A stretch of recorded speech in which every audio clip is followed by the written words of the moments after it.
Book 8 Chapter 6 Episode 7. A quick breather. Now that I was officially recognized by the people of this village who had observed our little experiment as the slime freak, everyone called me Slime Boy or Slime Kid as I passed them. Not that I was unhappy with the recognition, but I won't deny I love slimes, but are they calling me a nerd or something?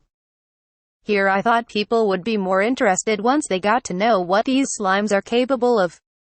Like take the poison slime, for example. It's not just a creature that secretes poison, they can choose not to use their poison and wield, say, spears instead.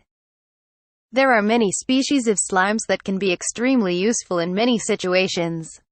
Normal poison slimes just spit out poison. You just have to put your trust in slimes.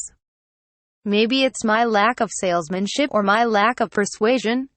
I guess most of the villagers would remember them now. Ryoma. It made things easier to get your plan in motion. Fair enough.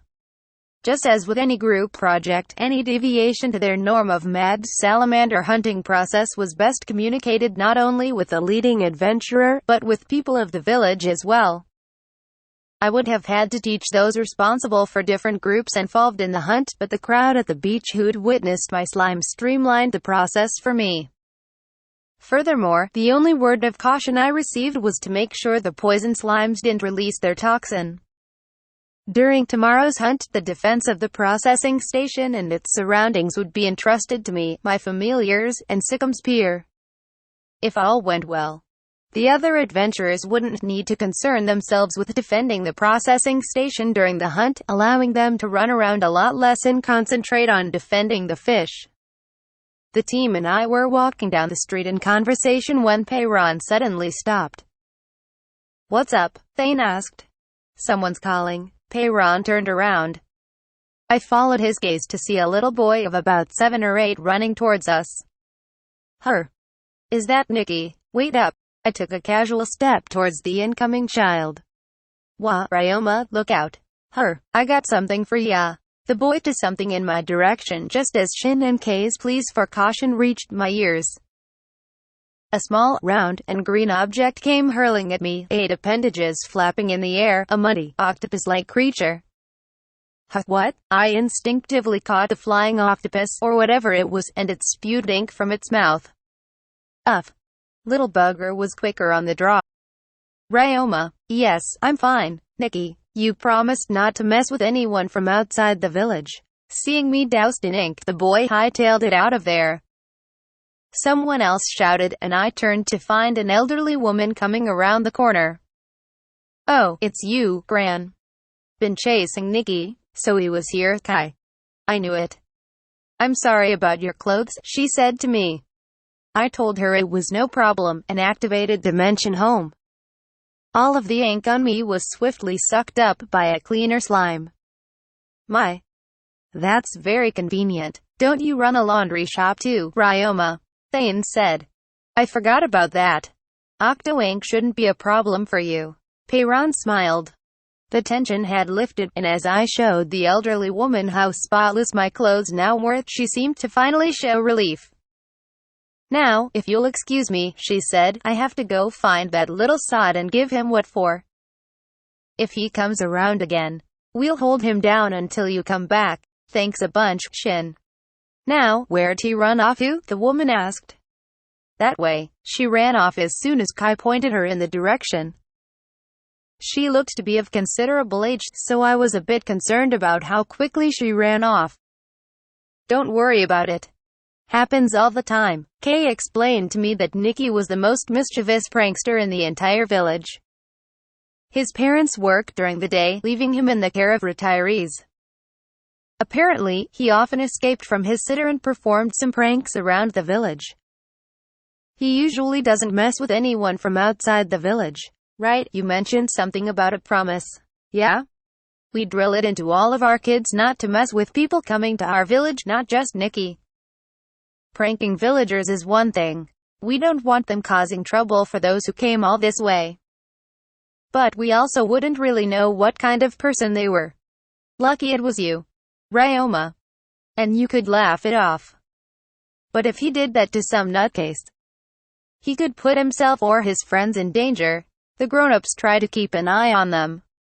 But children need to understand what kind of behavior can be dangerous. That seemed like sound parenting advice to me. Then, something wrapped around my wrist. What should we do with this? I asked, realizing that I was still holding the octopus, or just octo, as it was called in this world. You don't have to give it back to him. Want to eat it? I had a feeling it would be edible, I remarked. We usually boil them. It's good stuff. I'm feeling kinda peckish myself. Me too. But if all we have is that little one, I have just the thing for that.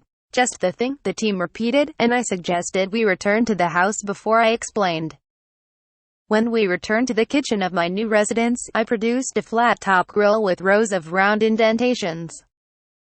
Wow. That's pretty huge for this kitchen.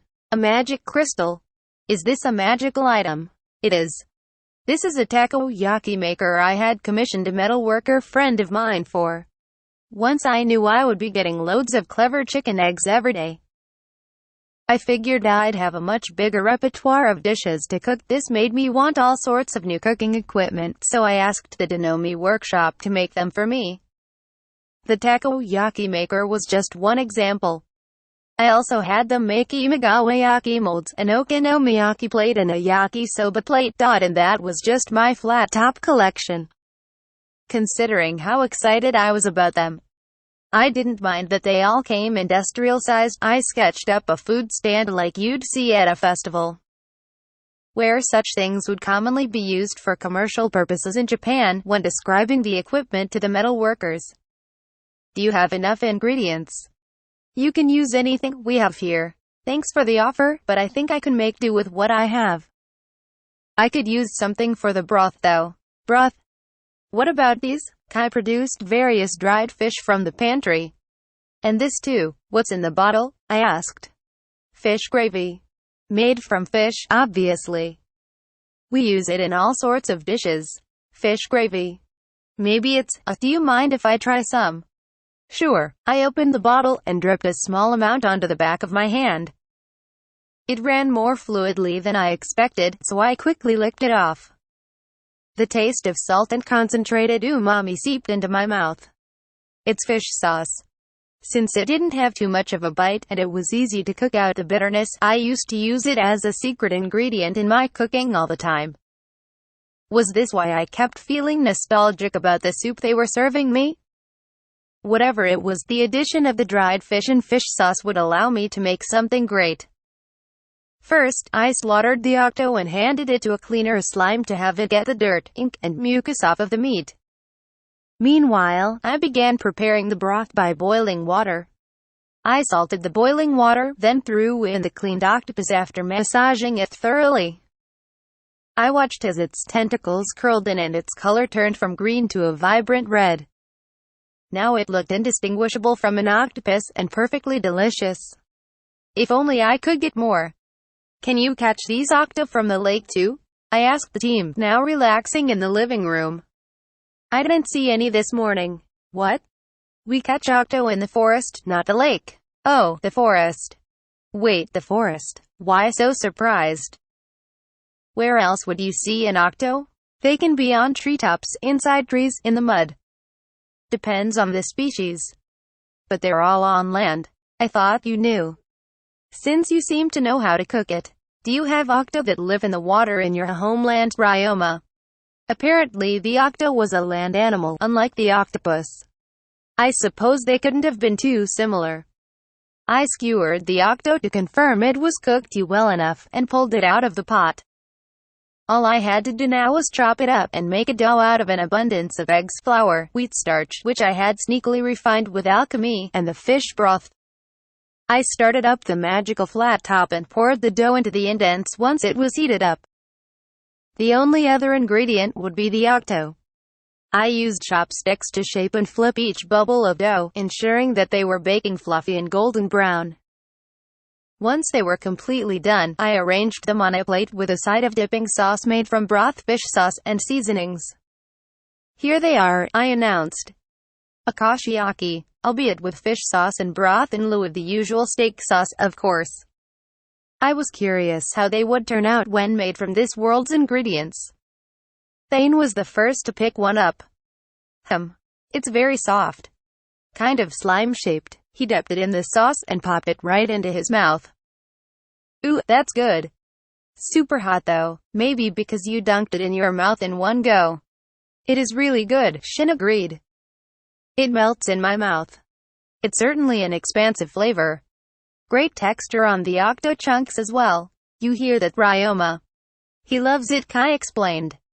I had been worried since Peiren's expression didn't change upon eating one. It has a nice flavor to it. These would make a great snack, Kay noted.